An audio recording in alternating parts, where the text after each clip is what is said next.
Your faith is your fortune. Chapter 26. Gethsemane. Quote, Then cometh Jesus with them unto a place called Gethsemane, and said unto the disciples, Sit here, while I go and pray yonder. Matthew 26:36.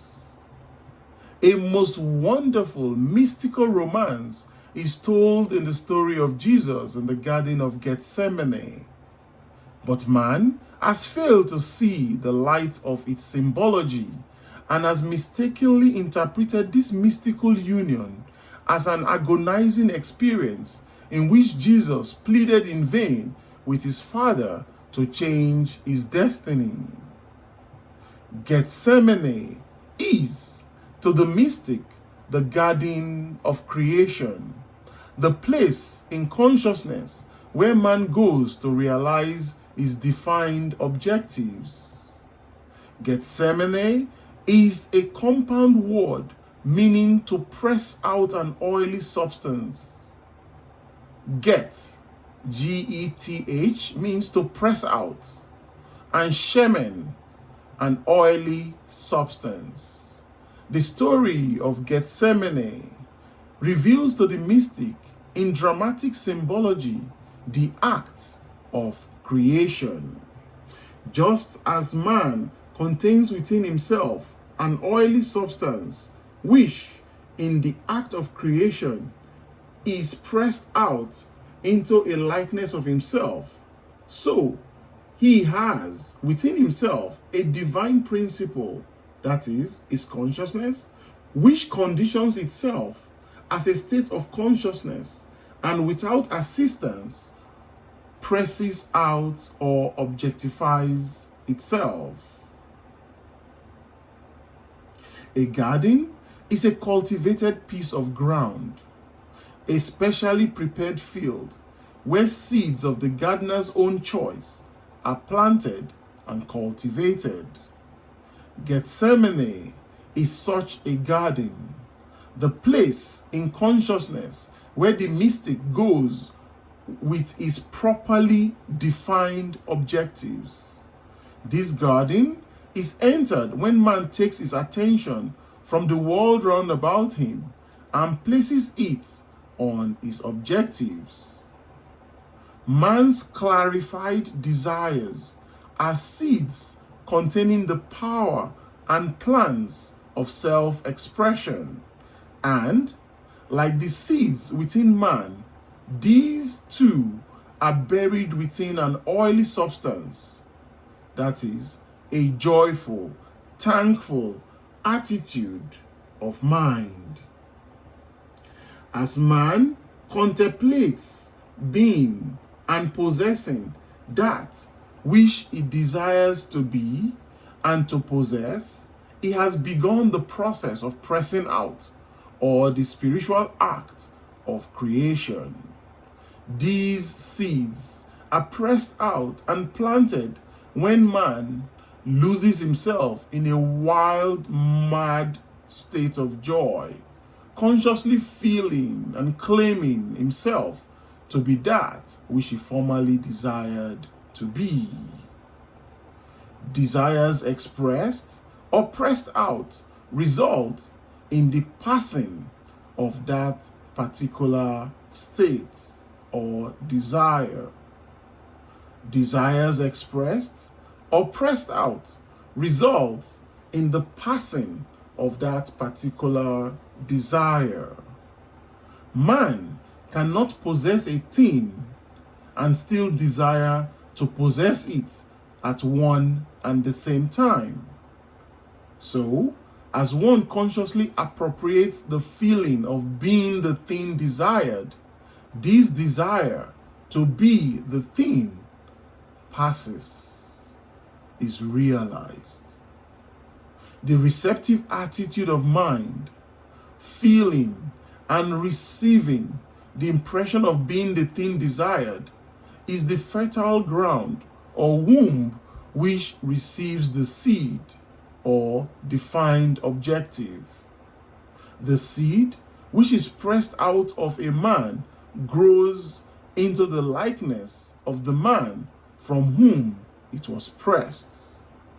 Likewise, the mystical seed, your conscious claim that you are that which you hitherto or heretofore desired to be, will grow into the likeness of you from whom and into whom it is pressed.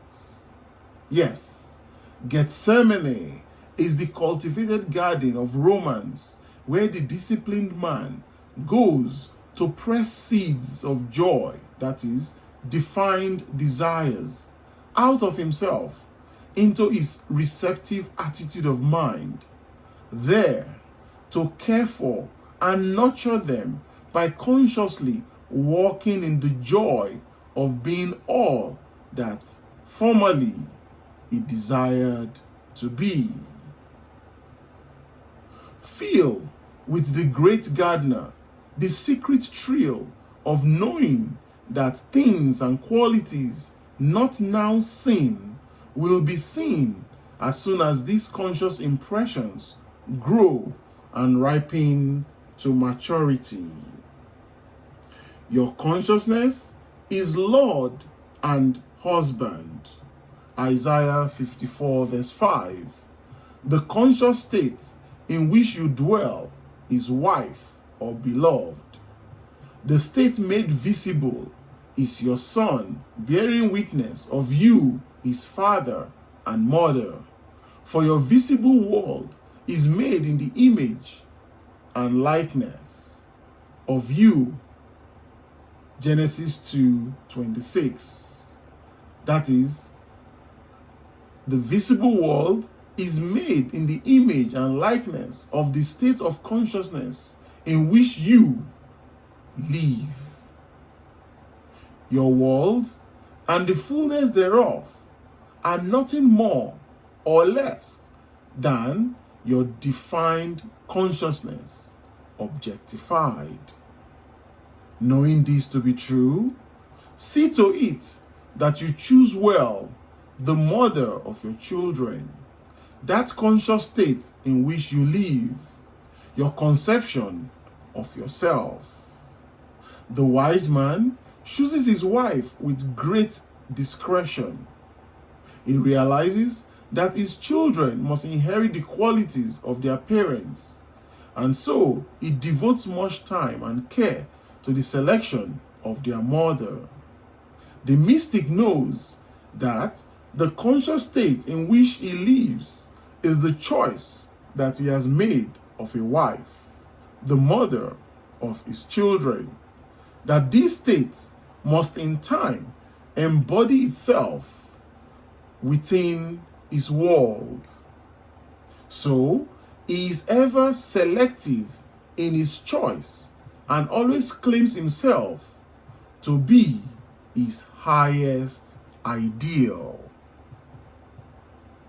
He consciously defines himself as that which he desires to be, the best.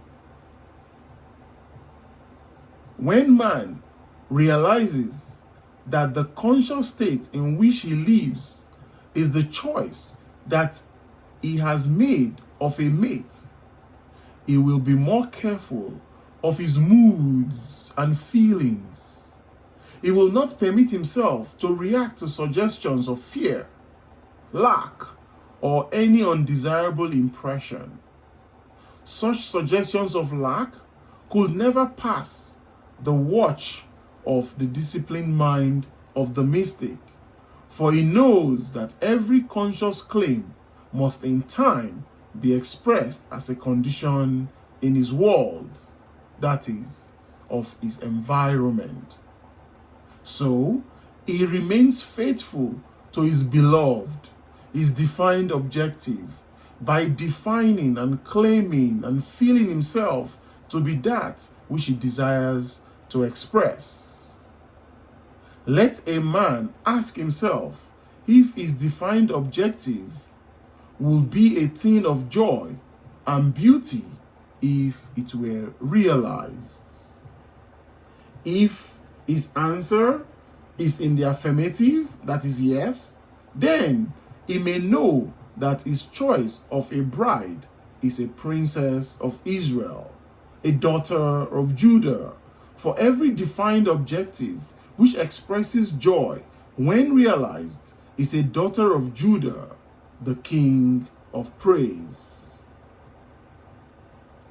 Jesus took with him into his hour of prayer his disciples, or disciplined attributes of mind, and commanded them to watch while he prayed, so that no thought or belief that will deny the realization of his desire might enter his consciousness. Follow the example of Jesus, who, with his desires clearly defined, entered the Garden of Gethsemane, that is, the state of joy, accompanied by his disciples, his disciplined mind, to lose himself in a wild joy of realization. The fixing of his attention on his objective was his command to his disciplined mind to watch and remain faithful to that fixation. Contemplating the joy that will be his on realizing his desire, he began the spiritual act of generation, the act of pressing out the mystic seed, his defined desire. In this fixation, he remained, claiming and feeling himself to be that which he, before he entered Gethsemane, desired to be, until his whole being, consciousness, was bathed in an oily sweat, joy, resembling blood, life. In short, until his whole consciousness was permeated with the living, sustained joy of being his defined objective. As this fixation is accomplished, so that the mystic knows by his feeling of joy that he has pressed and passed from his former conscious state into his present consciousness. The Passover or crucifixion is attained. As this fixation is accomplished, so that the mystic knows by his feeling of joy that he has passed from his former conscious state into his present consciousness. The Passover or crucifixion is attained. This crucifixion or fixation of the new conscious claim is followed by the Sabbath, a time of rest.